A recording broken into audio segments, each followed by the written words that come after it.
Charlie, we're down here at your new home at the Americans Boxing Academy, but better known as Joe Gallagher's gym.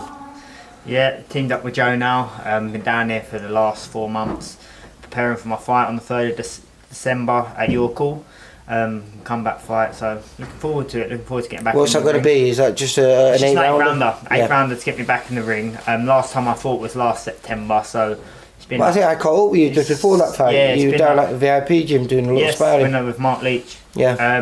It's been about 14 months now, so it'd be nice to get back in there. I've had a lot going on in my private life, having a baby daughter, Sophia.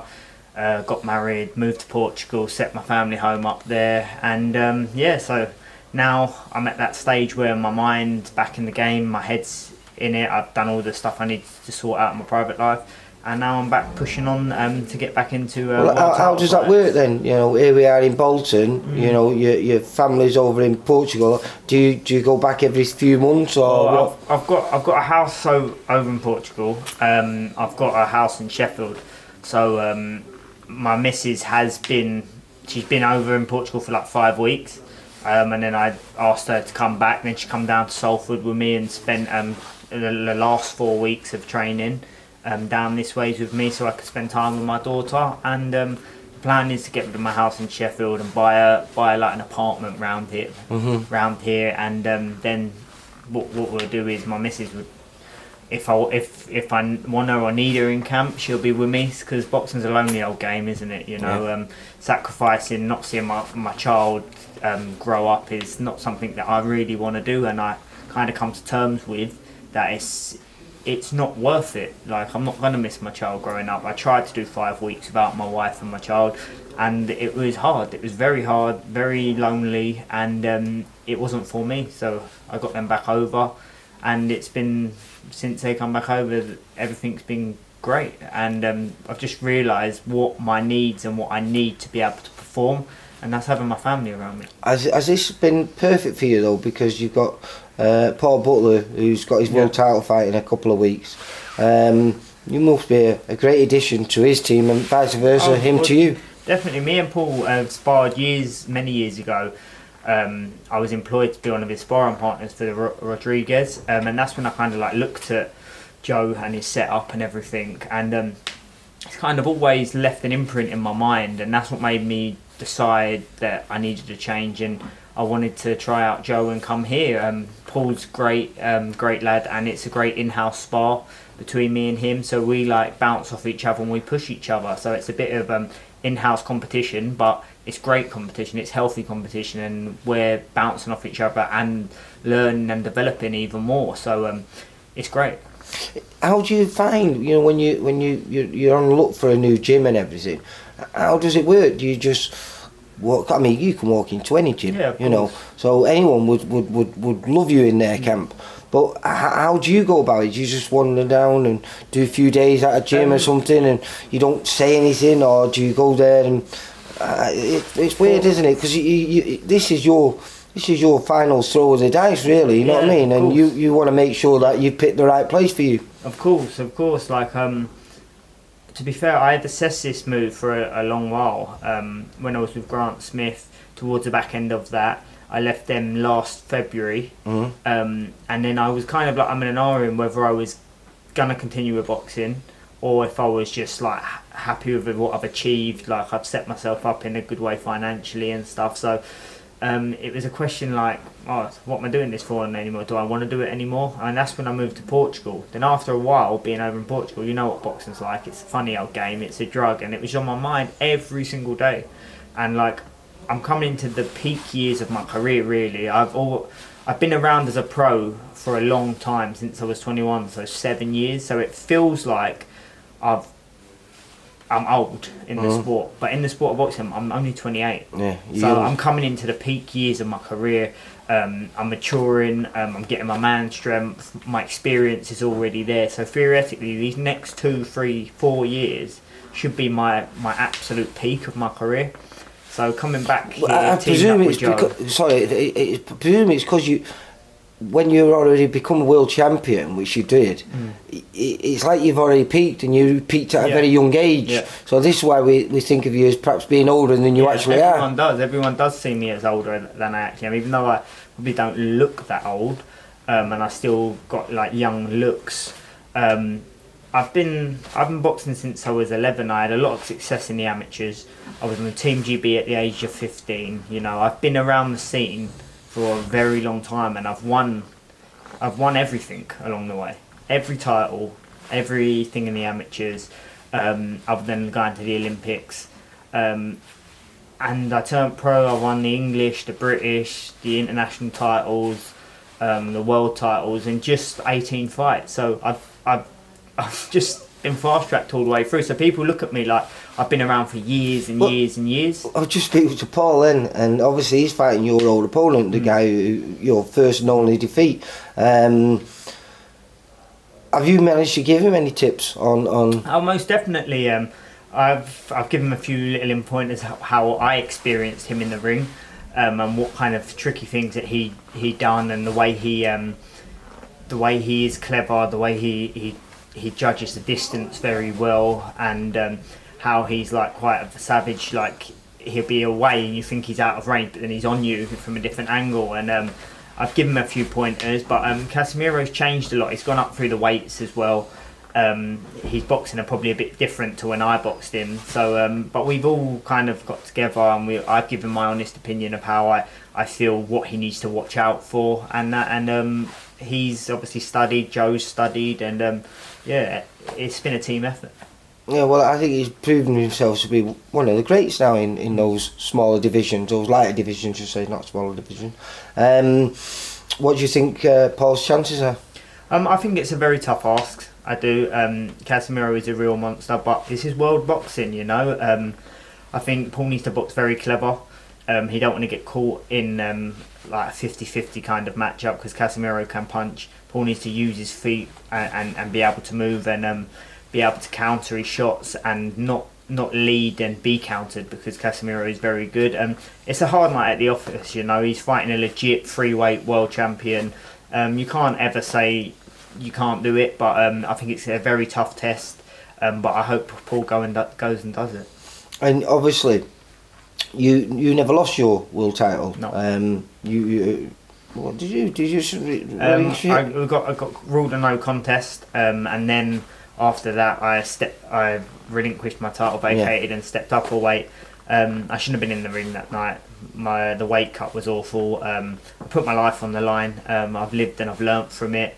I put probably the worst performance on in my career, even though I won the first 2 rounds. What happened to me and the controversy and all that kind of shit, it was all. I would have got knocked out in that fight. I could have got seriously damaged in that fight had it got ruled a no contest. So I put my life on the line, which was a really hard battle to get back from mentally. But I'm back from it now. So is the hardest battle for you, was it getting back mentally, or was it not getting an opportunity? Because it seems like normally most people would get an opportunity almost straight away. Yeah. You know, former world champion, never lost his title in the ring, and not given a chance almost straight away. But were you not ready for that chance again? I got offered the rematch.